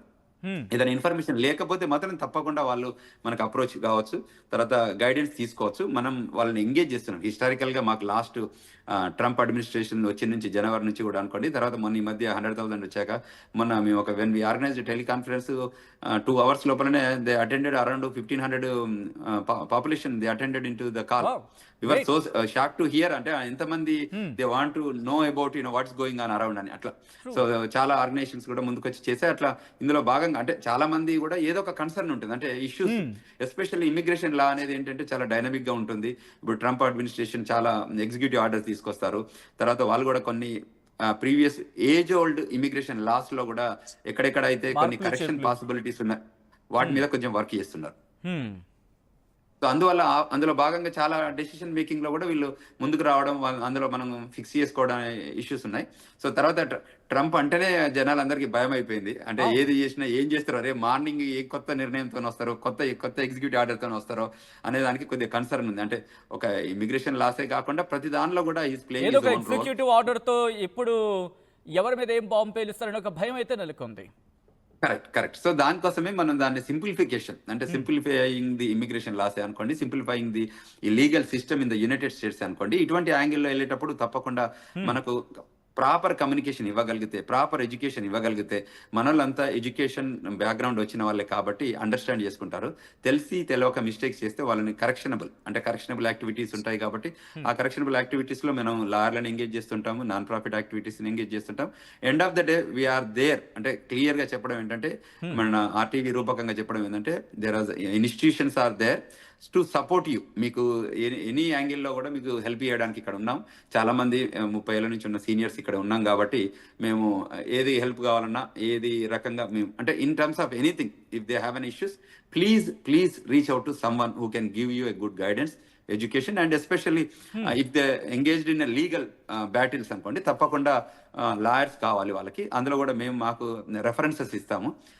ఈచ్ కౌంటీలో మా కాంటాక్ట్స్ ఉంటాయి కాబట్టి అక్కడ హిస్టారికల్ గా లాస్ట్ సెవరల్ ఇయర్స్ లో మేము చాలా మందికి రెఫరల్స్ ఇచ్చి వాళ్ళని ఎంగేజ్ కమ్మని చెప్తాం. So that they will get. ఈ మధ్య టెక్సస్ ఏరియాలో చాలా మంది ఫ్యామిలీ బేస్డ్ ఇష్యూస్ వచ్చాయి. చాలా మంది వస్తే వాళ్ళందరికీ కూడా తెలియక మనలో తెలిసి ఈ హిందూ మ్యారేజ్ యాక్ట్ ప్రకారం జరిగిన పెళ్లిలలో కొన్ని మ్యాట్రిమోనియల్ ఇష్యూస్ వస్తే కొంచెం కొద్దిగా ఓవర్ యాక్షన్స్ చేసే కానీ, డొమెస్టిక్ వైలెన్స్ ఇష్యూస్ కానివ్వండి, తర్వాత ఇటువంటి ఏదైనా బాడీలీ ఇంజురీ కానివ్వండి, ఇటువంటి ఇష్యూస్ వచ్చినప్పుడు వాళ్ళు 911 కాల్ చేస్తారు. అప్పుడు పోలీసు వాళ్ళు వస్తారు, వచ్చి వాళ్ళని అరెస్ట్ చేయడం కానీ, తర్వాత జైలుకి తీసుకెళ్లడం కానీ జరుగుతుంది. అటువంటి సిచ్యువేషన్ లో మళ్ళీ వాళ్ళు ఊహించరు అటువంటి సంఘటన జరుగుతుందని, wife and husband.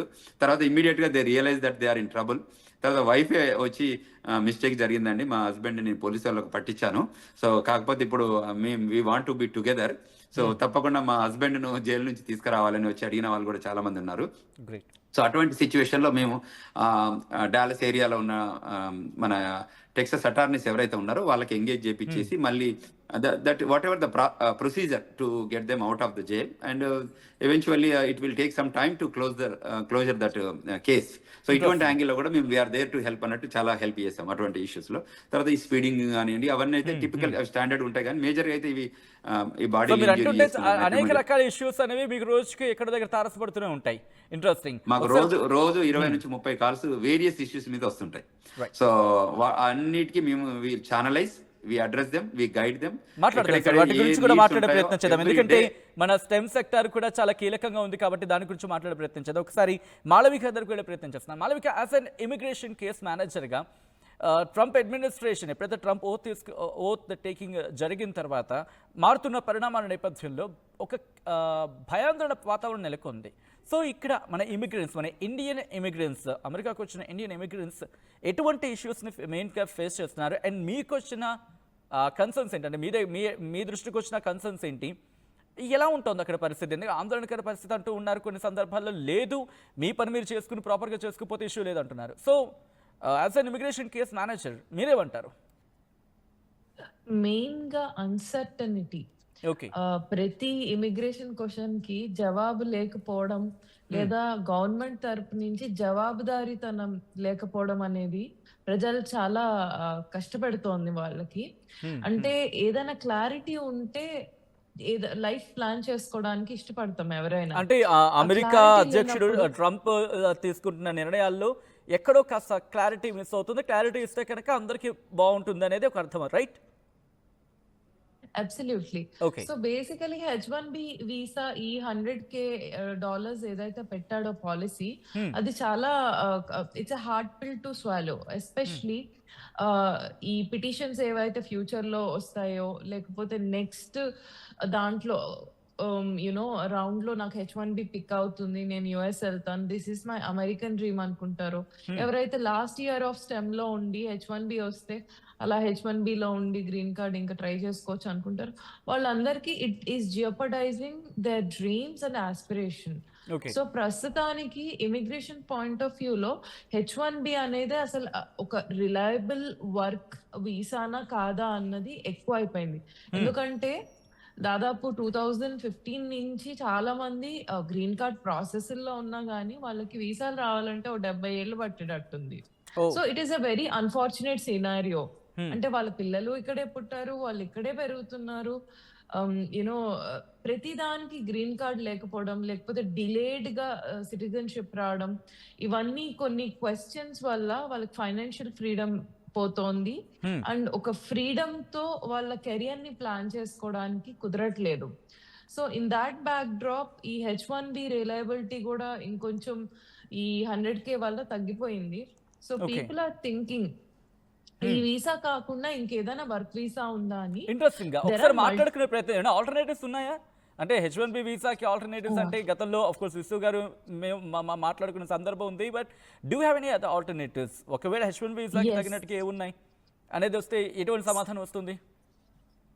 So stem students కి యూజువల్ గా O1A వీసా అన్నది కొంచెం it's a very good one.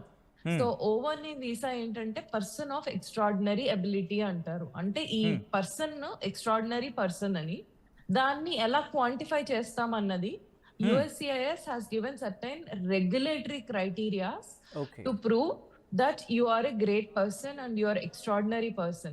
So someone with a lot of caliber in STEM sciences and good experience, koncham they do get qualified, or otherwise they can work on their profile and they can broaden their spectrum of work, and immediately they will be obviously qualified for O1A. So ee O1A visa lo one of the most interesting, easiest and quickest part is H1B లాగా ఇంత veg ఖచ్చితంగా ఉండాలి అనే rule లేదు అక్కడ. So మీ veg ఏదైనా అవ్వచ్చు, and concurrent గా కూడా you can take you know multiple O1 petitions and multiple employers. So ఇలాగా it can broaden your opportunities and you need not be under very confined payroll like H1B. అదొక advantage route అన్నమాట. That is what I feel about O1As. అది కాకుండా L1 అని చెప్పేసి if you are in managerial position with geographical domain which is big, or otherwise if you are a functional manager, మీ కింద రిపోర్టీలు లేకపోయినా మీ వృత్తి ఏదైతే ఉందో multiple streams and your like head of something అయినా కానీ, ఇండియాలో కానీ ఏ కంట్రీలో అయినా కానీ కొన్ని ఇయర్స్ పనిచేసిన తర్వాత యుఎస్ కి దానికన్నా పెద్ద పొజిషన్ కి రావడానికి L1 వీసా అంటారు. It is a very good visa, and once you come in that green card కూడా త్వరగా ఆస్కారం ఉంటుందన్నమాట. దాంట్లో ఇండియన్స్ కి EB1C అనే కేటగిరీ మీద కూడా ట్రై చేయొచ్చు. So these are two best alternatives. If not there are other ways, family through గానీ మ్యారేజెస్ గానీ, that is some other discussion. అదే దాన్ని డీటెయిల్ గా మాట్లాడుకుందాం, గతంలో కూడా మాట్లాడుకున్నాం. అది దాన్ని టచ్ చేస్తే కనుక తేనె తుట్టును జస్ట్ అలా టచ్ చేసినట్టు అవుతుంది కాబట్టి అది ఒక బిగ్గెస్ట్ డిస్కషన్. దాని గురించి మాట్లాడుకునే ప్రయత్నం చేద్దాం. ఒకసారి మళ్ళీ నేను విసు గారి దగ్గరికి వెళ్ళే ప్రయత్నం చేస్తున్నాను. విసు గారు, చాలా ఏళ్ల నుంచి మీరు అక్కడ ఉంటున్నారు, చాలా ఒక విధంగా చెప్పాలంటే చాలా ఇష్యూస్ని, చాలా కేసెస్ని చూస్తున్నారు. అండ్ నా క్వశ్చన్ వచ్చేసి, ఇటు ట్రంప్ చేసిన వ్యాఖ్యలకి నేను కోట్ చేస్తాను. స్టెమ్ కావచ్చు లేకపోతే H1B వీసాలకు సంబంధించి టూ క్వాలిఫైడ్, కొద్దిసేపటి క్రితం మాళవిక చెప్పినట్టుగా, మీరు చెప్పినట్టుగా టూ క్వాలిఫైడ్ వాళ్ళు, ఇంకా ఒక విధంగా చెప్పాలంటే వాడుక భాషలో బ్రో అంటూ ఉంటారు. అలా ఉన్న వాళ్ళు మాత్రమే అక్కడ మాకు రావాలి తప్ప ఏదో సాదాసీదాగా వచ్చేసి ఇక్కడ ఉంచేస్తామంటే కాదు అనేది. సో ఇక్కడ ఏం జరుగుతోంది అంటే వాళ్ళు అనుకున్న దానికి తగినట్టుగా ఇక్కడ తీసుకువెళ్ళట్లేదా, లేకపోతే దాన్ని ఉపయోగించుకొని ఇల్లీగల్ జరుగుతోంది అనేది ట్రంప్ అభిప్రాయంగా ఇక్కడ మనం చూడొచ్చా? ఏం జరుగుతోంది అనుకోవాలి? ఎందుకంటే ట్రంప్ ఏమంటున్నాడు, లేదు కోర్గా ఇంకా టాప్ అనుకుంటేనే తీసుకురండి, అలాంటి వాళ్ళకి అడుగుంటుందని చెప్పి. ఏం జరుగుతోంది ఇప్పుడు? ఎటువంటి అవకాశం ఉండే అవకాశం ఉందండి విసు గారు? Very good question. యాక్చువల్గా ఏంటంటే హిస్టారికల్ గా మేము Y2K అంటే ఇయర్ 2000 మీరు పాయింట్ తీసుకొచ్చారు కాబట్టి హిస్టారికల్ గా 1996 నుంచి మేజర్ గా ఈ H1B ప్రోగ్రామ్ బాగా హెల్ప్ అయింది అందరికి. అంటే ఇండియా నుంచి వచ్చే వాళ్ళకి అప్పటికి Y2K మీ అందరికి పరిచయం ఉంది. అప్పుడు ఇయర్ 2000 వస్తుంది కాబట్టి అన్ని జీరోస్ ఉంటే దీన్ని ఎట్లా ఫిక్స్ చేయాలన్న ఉద్దేశంతోనే అప్పుడు H1B ప్రోగ్రాము 225,000 వీసాస్ ఇచ్చారు మా టైంలో. దాని తర్వాత యాజ్ ద టైం ప్రోగ్రెస్ వాళ్ళకి ఆ నీడ్ లేదు. దాని తర్వాత దాన్ని 185 చేశారు, తర్వాత తీసుకొచ్చి 110 చేశారు, తర్వాత ఇప్పుడు తీసుకొచ్చేసి 65,000 రెగ్యులర్ కోటా, 20,000 మాస్టర్స్ కోటా కింద తీసుకొచ్చారు. So as the time progress అంటే నేను అనేది హిస్టారికల్ గా లాస్ట్ 25-28 ఇయర్స్ చూస్తే డైనమిక్ గా చేంజ్ అయింది కదా నీడ్ బేస్డ్ మీద. ఇప్పుడు అంటే మీకు అర్థమైంది కదండి, అంటే ఒకప్పుడు తక్కువ ఉండేది, దాన్ని ఇంక్రిమెంట్ చేశారు, 180 చేశారు, 225 చేశారు, తర్వాత మళ్ళీ రివర్స్ రిట్రగేషన్ లాగా వెనకకి వెళ్ళిపోయింది. సో ఇప్పుడు ఉన్నదైతే 65,000 రెగ్యులర్ అంటే బ్యాచులర్స్ కంప్లీట్ చేసిన వాళ్ళు, తర్వాత ఇది 20,000 US మాస్టర్స్ చేసేవాళ్ళు. సో ఇప్పుడు అమెరికా ఏమంటుందంటే, ట్రంప్ అడ్మినిస్ట్రేషన్ ఏమంటుందంటే, ఎస్పెషల్లీ ట్రంప్ ఆయన ఏమంటారు, మా కంట్రీకి వచ్చే వాళ్ళు మాకు 2 ఏరియాస్ లో కావాలి, అయితే మీరు డబ్బు తీసుకొని రండి. సో ట్రంప్ గోల్డ్ కార్డో, ట్రంప్ ప్లాటినం కార్డో, లేదంటే EB5 రూపకంగా, అంటే మీరు మా దేశానికి వచ్చేటప్పుడు బ్రాండ్ న్యూ తీసుకొచ్చి మా దేశంలో ఉన్న వారికి కొత్తగా ఎంప్లాయ్మెంట్ క్రియేషన్ చేయగలిగితే అది EB5 ప్రోగ్రామ్ అంటారు. మీరు ఆ రకంగానే తీసుకురండి. లేదు మీరు కొత్తగా ఇన్వెస్ట్మెంట్ చేయండి, మా దేశంలో తీసుకొచ్చి ఇన్వెస్ట్ చేయడం ద్వారా మా కార్డ్స్ కొనండి, అది దానివల్ల మీరు రండి. రెండవ ట్రాక్ అది, దట్ ఇస్ 1 ట్రాక్, అది ఫైనాన్షియల్ ట్రాక్ అంటారు. తర్వాత స్కిల్డ్ లేబర్ ట్రాక్ అంటే విచ్ ఇస్ ఎమినెంట్ గా ఎవరైతే వాళ్ళకి నాలెడ్జ్ ఉంటుందో, స్కిల్ ఉంటుందో, అది ఆర్డినరీ స్కిల్ కాదు, ఎక్స్ట్రా ఆర్డినరీ స్కిల్. ఆ స్కిల్ లో ఉండగలిగే వ్యవస్థ ఉన్న వాళ్ళైతేనే తప్ప, అంటే మేము ఇప్పుడు డెఫినేషన్ ఆఫ్ ద ఎక్స్ట్రాడినరీ ఏంటంటే you need to be an exemplary. అంటే ఇక్కడ ఉన్న కంపెనీ సిస్టమ్ ఏదైతే కార్పొరేషన్ ఉంటుందో, ఒక రిసోర్స్ ను హైర్ చేసే ముందు అబ్బా ఈ రిసోర్స్ నేను ప్లేస్ చేయగలుగుతాను, హైయర్ బిల్లింగ్. ఇప్పుడు మీరు $100,000 గవర్నమెంట్ కి కట్టాలి అంటే ఆ రిసోర్స్ మనం అమెరికాలో ప్లే చేయాలంటే వాళ్ళకి అట్లీస్ట్ $200,000-300,000 వర్త్ ఆఫ్ రిసోర్స్ అయితేనే కదా వాళ్ళు కూడా మనీ మీకు చేసుకోవాలి కదా. 100 అండ్ అబోవ్ కాదు, ఎందుకంటే అది గవర్నమెంట్ ఫీజే $100,000 అయితే మళ్ళీ మనకి ఈ ఎంప్లాయర్ కూడా ఈ has to make some money, తర్వాత మళ్ళీ ఎంప్లాయీ కూడా ఎర్న్ చేయాలి కదా డబ్బు. సో ఈ యాంగిల్ లో ఉన్న రిసోర్స్ అయితేనే మా కంట్రీకి కావాలి. అదర్వైజ్ మీరు అందరు వచ్చి హిస్టారికల్ గా మేము ఇచ్చిన నెంబర్ ఆఫ్ H1B వీసాస్ ని మీరు మిస్యూజ్ చేశారు అని మొన్న మీరు క్లియర్ గా మీరందరూ కూడా ఆ వీడియోలో చూసారు. ట్రంప్ దగ్గర ఉన్న ఆయన మనం ట్రంప్ వీడియో కాన్ఫరెన్స్ జరుగుతున్నప్పుడు ఆ రోజు అందరికి ముందు మాట్లాడారు వెరీ క్లియర్ గా. సో ఏదైతే మీరు మిస్యూజ్ చేశారో వాళ్ళు ఇంకా వర్డ్ యూజ్ చేశారు, ఇది నేషనల్ థ్రెట్ అని కూడా వాడారు. సో ఈ యాంగిల్ లో చూస్తే అంటే మీరు చేసేది నేషనల్ సెక్యూరిటీ ఇష్యూ కూడా అవుతుంది. ఎందుకంటే ఎవరు పడితే వాళ్ళు వస్తున్నారు. అంటే H1B ప్రోగ్రామ్ కి వాళ్ళ గ్రాడ్యుయేషన్స్ మీకు తెలుసు కదా, వీళ్ళు కొన్ని సర్టిఫికేట్స్ ఇష్యూస్ ఉండొచ్చు, ఇంకేదైనా ఉండొచ్చు. H1B programme not meant for India, H1B programme meant for global, it's a global programme. So అంచేత వివిధ దేశాల నుంచి, అంటే ఒక ఇండియన్ మైండ్ లో పెట్టుకునే కాదు, ప్రపంచంలో ఉన్న కంట్రీస్ లో ఉన్న మిలిటెంట్ థ్రెట్ ఉండే కానీ ఇష్యూస్ ఉన్న వాళ్ళు కూడా వాళ్ళు H1 మీద రావడానికి, అంటే ఆ స్కిల్ ఏరియాలు, ఇఫ్ ఇట్స్ టెక్నాలజీ కానివ్వండి, ఇంకా ఏ వేరియస్ సెక్టర్స్ లో కానీ ఏ సెక్టర్స్ లో కానీ గ్లోబల్ గా రాగలిగే ప్రోగ్రామ్, వర్క్ ప్రోగ్రామ్ ఒకటి H1B. ఓకే. సో అందులో వాల్యూమ్ ఆఫ్ కేసెస్ ఉండేది కాబట్టి ఇప్పుడు మేము దాన్ని తగ్గించుకుంటూ వచ్చారు. తర్వాత కూడా క్వాలిటీ ఆఫ్ H1B ఉండాలనే ఆలోచన విధానంతోనే ఇది జరుగుతుంది. సో అది అంటే ఏజ్ ఓల్డ్ ఇమిగ్రేషన్ సిస్టమ్ని కూడా డైనమిక్గా చేంజ్ చేయాలి కదా. ఇప్పుడు మనకి గవర్నెన్స్ చేంజెస్లో కొన్ని కొత్త న్యూ ఇన్నోవేషన్స్ జరుగుతున్నప్పుడు ఎలా కొత్త చేంజెస్ వస్తాయో ఇమిగ్రేషన్ లీగల్ సిస్టంలో కూడా చాలా చేంజెస్కి ఇంకా చేంజ్ చేయాల్సింది. ఇప్పుడు మాలవిక గారు ఇంతకుముందు అన్నట్టు ఇప్పుడు మనకి గ్రీన్ కార్డ్ రావాలి అంటే ఎంప్లాయ్మెంట్ బేస్డ్ గ్రీన్ కార్డ్ రావాలంటే చాలా ఏళ్ళు పడతాయి. ఎందుకంటే because of our old age old system of 144,000 ఏవో ఉంటాయి, దాని పర్ కంట్రీ క్యాపిటల్ ఉంటుంది, ఇవన్నీ ఇష్యూస్ ఉంటాయి.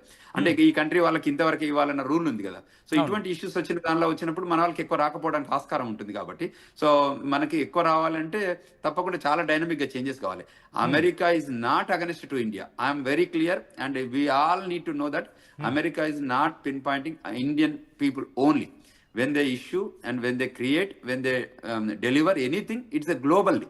అంటే ఏది చేయాలనుకున్నా ఏది ఇవ్వాలనుకున్నా కూడా తప్పకుండా అది గ్లోబల్ రీచ్ ఉండేటట్టు, గ్లోబల్ ఇంపాక్ట్ ఉండేటట్టు, తర్వాత కంట్రీ బెస్ట్ ఇంట్రెస్ట్లో. అంటే మీకు ట్రంప్ అడ్మినిస్ట్రేషన్ వచ్చినప్పుడు కానీ, ట్రంప్ అమెరికా గ్రేట్ అగైన్ చెప్పినప్పుడు కానీ, ఏది చెప్పినా కూడా ఇక్కడ చేసింది ఏంటంటే వాళ్ళ కంట్రీకి ఇప్పుడు టారిఫ్స్ చేశారు. టారిఫ్స్ చేసిన డబ్బునంతా కూడా ట్రెజరీకే వస్తుంది. పాయింట్ వచ్చింది, ఇంట్రెస్టింగ్ పాయింట్ తీసుకొచ్చారు మీరు. దీనికి హుక్ చేస్తూ ఒకసారి నేను మాళవిక దగ్గరికి వెళ్ళే ప్రయత్నం చేస్తున్నాను. మాళవిక, ట్రంప్ ఒక ఎగ్జిక్యూటివ్ ఆర్డర్ తీసుకొచ్చిన తర్వాత భయపడిపోతారు. అది రేపటి నుంచి అప్లికేబుల్ అయిపోతుందేమో, ఈ క్షణం నుంచి అప్లికేబుల్ అయిపోతుందేమో. ఒక విధంగా చెప్పాలంటే సోషల్ మీడియాలో ఒక భయోత్పాతం, దాని ఏమంటారు, ఒక ఉల్కాపాతంలా రైజ్ అవుతూ ఉంటుంది ఇది.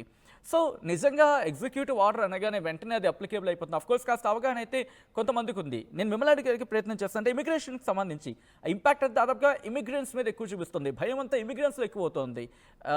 రియల్ అమెరికన్స్లో, అంటే అక్కడ నేటివ్ అమెరికన్స్లో బహుశా అంతగా ఇంపాక్ట్ ఉండకపోవచ్చు. ఒక ఎగ్జిక్యూటివ్ ఆర్డర్ వచ్చిందంటే ఇమిగ్రెంట్స్, మరి ముఖ్యంగా భారతీయుల్లో ఆ కంగారు, ఆ ఆందోళన, ఆ భయం మాటల్లో చెప్పలేంది. సో ఒక ఎగ్జిక్యూటివ్ ఆర్డర్ వస్తే వెంటనే అది అప్లికేబుల్ అయిపోతుందా? వెంటనే అది దాన్ని ఏమంటారు, ఎగ్జిక్యూషన్లోకి వెళ్ళిపోతుందా? ఒకసారి దీని గురించి చెప్తారా? Very good question Sachin. So executive order అంటే ప్రెసిడెంట్ యూజ్ చేసే ఒక ఇన్స్ట్రుమెంట్ లాంటిది. అది చట్టం కాదు. చట్టం అంటే లా. సో లా కాదు అది. ఇట్స్ జస్ట్ అన్ ఇంటర్ప్రిటేటివ్ ఇన్స్ట్రుమెంట్ అంతే. సో దాని వల్ల ఒక చట్టాన్ని క్రియేట్ చేసుకోవడానికి ఒక గైడ్ లైన్ లా వాడచ్చు, కానీ అది చట్టం దానంతటికి అదే కాదు. సో దానంతటికి అదే ఎగ్జిస్టెన్స్ లోకి రాదు. దాన్ని ఎగ్జిక్యూట్ చేయాలన్నా కూడా ఒక విధంగా ఛాలెంజ్ అనే చెప్పచ్చు. ఇట్స్ వెరీ సబ్జెక్టివ్, కానీ నేను సింపుల్ గా చెప్తాను. ప్రెసిడెన్షియల్ ప్రొక్లమేషన్స్ అండ్ ప్రెసిడెన్షియల్ ఆర్డర్స్, ఈ రెండు ప్రెసిడెంట్ వదులుతానే ఉంటారు. సో ఇది రాగానే state agencies, federal agencies and ఎవరైతే గవర్నమెంట్ లో ఉంటారో వాళ్ళన్నీ ఇవి గోల్, ప్రెసిడెంట్ గారి యొక్క గోల్ అని అనుకుని ఒక లా తయారు చేసి దాన్ని పాస్ చేసి దాన్ని ఇంప్లిమెంట్ చేయాలి. ఈ మధ్యదారిలోనే ఆ ఎగ్జిక్యూటివ్ ఆర్డర్ ని ఛాలెంజ్ కూడా చేయొచ్చు. For example birthright citizenship అని మొన్న రాగానే ఫస్ట్ అది తీసుకొచ్చారు. So it is challenged in courts. So various other things also challenge చేస్తూనే ఉన్నారు. ఇప్పుడు ఈ 100K కూడా ఛాలెంజ్ చేయడానికి అందరూ discussions are going on. Usually ఏదో ఒక ఫెడరల్ కోర్టులోకి వెళ్ళి they will start of the case. So presidential orders, I mean executive orders have sanctity. అంటే చట్టరీత్యా అవి చేయొచ్చా అంటే చేయొచ్చు, కానీ అదే చట్టమా అంటే కాదు. ఎందుకంటే ఒకటి చట్టం కావాలంటే ఒక ప్రొసీజర్ ఉంటుంది. కాన్స్టిట్యూషన్ మ్యాండేట్ చేసినట్టు both the houses of the parliament pass అయ్యి ప్రెసిడెంట్ అప్రూవల్ అయిన తర్వాత వచ్చేదే చట్టం. ఓకే, బోత్ ద హౌసెస్ అంటే ఒక్కసారి నేను చిన్న క్లారిటీ ఇచ్చే ప్రయత్నం చేస్తున్నాను. మనకి ఇక్కడ లోక్సభ, రాజ్యసభ ఎలాగో అక్కడ senate and house of representatives మొత్తం, అంటే ఈ రెండింటినీ కలిపి కాంగ్రెస్ అంటూ ఉంటారు. Yes please continue Malavika. So ఇప్పుడు విషయం ఏంటంటే ఎగ్జిక్యూటివ్ ఆర్డర్స్ కి లీగల్ శాంక్టిటీ అన్నది లేదు, కానీ లీగల్ గా అవి ఇవ్వచ్చు అన్నది పాయింట్ అన్నమాట. సో ఇప్పుడు ప్రెసిడెంట్ ఈ 100K ఏది చెప్పారు, లేదా అది ప్రొక్లమేషన్ ద్వారా చెప్పారు, లేదా వేరే రకమైన రూల్స్. ఇంతకు ముందు సర్టెన్ రిలీజియస్ సెక్ట్ వాళ్ళకి ట్రావెల్ బ్యాన్ అని పెట్టారు. సో అది కూడా ఛాలెంజ్ చేశారు. సో వీటన్నిటిలో మనం అర్థం చేసుకోవాల్సింది ఏంటంటే ఉత్తి ఎగ్జిక్యూటివ్ ఆర్డర్ వచ్చింది కాబట్టి అది చట్టం అయిపోదు. ఎప్పుడైతే పార్లమెంటరీ యాక్షన్ ఉంటుందో అది చట్టం అవుతుంది. ఆ పార్లమెంటరీ యాక్షన్ లో కూడా it should not be against few bill of rights or few ethos and essence of the constitution. So అది కూడా ఎఫెక్ట్ కాకుండా చట్టం వచ్చేటట్టు చూసుకుంటారు యూజువలీ. ఇప్పుడు ఈ షట్ డౌన్ ఎందుకు వచ్చింది? అలా బిల్ పాస్ పోవడం వల్లే వచ్చింది. So it is very important. The constitutional mandate is upholded. Interesting. Continue చేద్దాం. విశ్వేశ్వరరెడ్డి కలవల గారు, ఇక్కడ పొలిటికల్ సినారియో, ఎందుకంటే ఇప్పుడు అంతా వస్తుంది డిస్కషన్ అంతా మళ్ళీ కోర్ సబ్జెక్ట్ నిన్న జరిగిన ఈ షట్డౌన్కి సంబంధించి, నిన్న సెన్స్ కొద్ది గంటల క్రితం జరిగిన షట్డౌన్కి సంబంధించి. సో ఇక్కడ పొలిటికల్గా డెమోక్రాట్లకు రిపబ్లికన్లకు ఎటువంటి స్టాండ్ ఉంది? ఇద్దరు కలిసే అవకాశం ఉందా? ఎన్ని రోజులు పట్టే అవకాశం ఉంటుంది? ఎందుకంటే అక్కడ రాజకీయాలను మీరు పరిశీలిస్తున్నారు, అక్కడ ఇష్యూస్ను మీరు చూస్తున్నారు. సో అక్కడ పొలిటికల్ సినారీ ఎలా ఉంది? మనం ఏమైనా బహుశా ఇది ఇంకొక ఆఫ్కోర్స్ గతంలో 35 రోజుల పాటు వెళ్ళిపోయిన సందర్భం సుదీర్ఘంగా, అటువంటి దిశగా ఏమైనా ప్రయాణిస్తుంది అనుకోవాలా? తప్పకుండా అండి. అంటే ఏదో ఒక రెజల్యూషన్ రావాలంటే it cannot be a dead lock for ever. So తప్పకుండా ప్రెషర్ గ్రూప్స్ కానివ్వండి, లాబింగ్ గ్రూప్స్ కానివ్వండి, వీళ్ళంతా ఎంగేజ్ చేస్తారు, కన్వర్జేషన్స్ ఎంగేజ్ చేస్తుంటారు. ఎప్పుడైనా సబ్జెక్టివ్ వాళ్ళకి ఏం నీడ్స్ ఉన్నాయి వాళ్ళ కన్వర్జేషన్ లో వస్తుంటాయి, అండ్ డిమాండ్స్ కూడా ఉంటాయి, నెగోషియేషన్ టెక్నిక్స్ ఉంటాయి. సో ఎస్పెషల్లీ మేము మాట్లాడుతుంటాం, మా పాప కూడా she's doing in public policy government in George Washington University, ఇక్కడ లోకల్లో వాషింగ్టన్ డీసీలోనే జార్జ్ వాషింగ్టన్ యూనివర్సిటీ నుంచి, ఇక్కడ జార్జ్ టౌన్ యూనివర్సిటీ నుంచి కానీ అమెరికన్ యూనివర్సిటీస్ కానీ 3 పాపులర్ యూనివర్సిటీస్ ఉంటాయి. అందులో నుంచి చాలా మంది ఈ ఫెడరల్ గవర్నమెంట్ లో they play vital roll on fixing the issues. అంటే దేర్ విల్ బి సమ్ మీకు అర్థమవుతుంది, డెడ్ లాక్ సిచ్యువేషన్స్ వస్తుంటాయి. వచ్చినప్పుడు సమ్ కోఆర్డినేటెడ్ ఎఫర్ట్ తోని తప్పకుండా రెజల్యూషన్ టెక్నిక్స్ ఉంటాయి. సో దానిలో తీసుకొస్తుంటారు. ఎస్పెషల్లీ దీస్ యూనివర్సిటీ నుంచి ప్రొడ్యూస్ అయిన వాళ్ళు చాలా మంది దే ప్లే వైటల్ రోల్. ఎందుకంటే public policy, international affairs, government, ఈ ఏరియాస్ లో చాలా మంది they take help from this universities అన్నట్టు. ఇందులో దే ఆర్ రెనౌండ్ ఇప్పుడు సమ్ టెక్నాలజీకి ఎట్లయితే యూనివర్సిటీస్ ఉన్నాయో ఈ ఏరియాస్ లో ఇవి renowned universities. So they produce lot of dynamic solution providers. So my daughter also goes to George Washington university. అంటే కనుచూపు మేరలో కనిపిస్తుందా రిజల్యూషన్ త్వరగా, అంటే ఈ సొల్యూషన్ త్వరగా సాల్వ్ అవ్వచ్చు అనేది? తప్పకుండా జరుగుతుంది, తప్పకుండా అవుతుంది. ఎర్లీగా రావడానికి కోసమే మేము కూడా we are putting lot of efforts to our own congressmen కానివ్వండి, సెనేటర్స్ కానివ్వండి లోకల్లీ. మాకు ఇప్పుడు we are reached out to 3 states, neighbouring states. అదేవిధంగా మాకున్న రిలేషనల్ కనెక్షన్స్ అని నౌ డెమోక్రటిక్ పార్టీ వాళ్ళు ముందుకు వచ్చి క్లోజ్ కావాలి. రిపబ్లికన్ పార్టీ ఎక్స్టెండ్ చేస్తుంది హ్యాండ్ కానీ, but they are not accepting. And issue based, అంటే ట్రంప్ అడ్మినిస్ట్రేషన్ తీసుకున్న కొన్ని నిర్ణయాలు అనుకోండి, వీళ్ళకి కావాల్సిన కొన్ని నిర్ణయాల దగ్గర కొంచెం కన్సర్న్స్ ఉన్నాయి, వాటిపైన మాట్లాడుకొని సొల్యూషన్ తీసుకురావచ్చు. సో ఏంటంటే బ్లేమ్ గేమ్ అంటారు దీన్ని, బ్లేమ్ గేమ్. ఎస్పెషల్లీ ఈ పర్టికులర్ టైంలో ఏంటంటే డెమోక్రటిక్ పార్టీ వల్లనే ఇది వచ్చింది సినారియో అని రిపబ్లికన్ పార్టీ హై హెడెడ్నెస్ వల్లనే వచ్చింది అనేది డెమోక్రటిక్ పార్టీ ప్రజల దగ్గరికి వెళ్ళి చెప్పుకునేటట్టు, అంటే ఇది ఒక సినారియో క్రియేట్ అయింది కాబట్టి ఆ సినారియో నుంచి బయటకు వచ్చే ముందు ఈ టైప్ ఆఫ్ ఐడియాలజీ వస్తుంది అన్నట్టు. సో అంచేత అటువంటి సిచ్యువేషన్స్ వచ్చినప్పుడు మనకి ఈ అడ్రెసబుల్ పీపుల్ ఉంటారు. సో హోప్ఫుల్లీ అంటే ఎవరైనా త్వరగా నెరవేరుతుందని ఆశిద్దాం. రైట్, ఒక్కసారి ఆ రిక్వెస్ట్ ఇద్దరిని కూడా హోల్డ్ ఉంచే ప్రయత్నం చేస్తున్నాను. ఒక్కసారి ఇదే అంశానికి సంబంధించి అమెరికా అధ్యక్షుడు డొనాల్డ్ ట్రంప్ ఏమన్నారో చూద్దాం. Democrats want to shut it down, so when you shut it down, you have to do layoffs. So we'd be laying off a lot of people that are going to be very affected, and the Democrats, they're going to be Democrats. As you know, this country, no country can afford to pay for illegal immigration, health care for everybody that comes into the country. That's what they're insisting. And obviously I have an obligation to not accept that. That would affect everybody. You know, when I see what we're doing with AI and all the plants that are opening up in the country, $17 trillion is coming. And if you compare that to Biden had in 4 years less than $1 trillion. We have 17 trillion, more than that. I think it's going to be much more than that, David, by the end of this year. I think it's going to be far over that. It's a record. It's already a record in 8 months. It's a record by a lot. And so we're doing well as a country. So the last thing we want to do is shut it down. But a lot of good can come down from shutdowns. We can get rid of a lot of things that we didn't want. And they'd be Democrat things, but they want open borders. They want men playing in women's sports. They want transgender for everybody. They never stop. And they don't learn. We won an election in a landslide. They just don't learn. So we have no choice. I have to do that for the country. మా పాడి రైతు కుటుంబాలకు, కస్టమర్లకు, శ్రేయోభిలాషులకు విజయ dairy వారి దసరా శుభాకాంక్షలు. ఇట్లు Shri Chalasani Anjaneyulu, chairman, Krishna milk union. Tenali double horse వారి దసరా శుభాకాంక్షలు. తెనాలి డబుల్ హార్స్ గ్రూప్ రుచికరంగా ఉంటుంది, అనుబంధాల్ని పెంచుతుంది.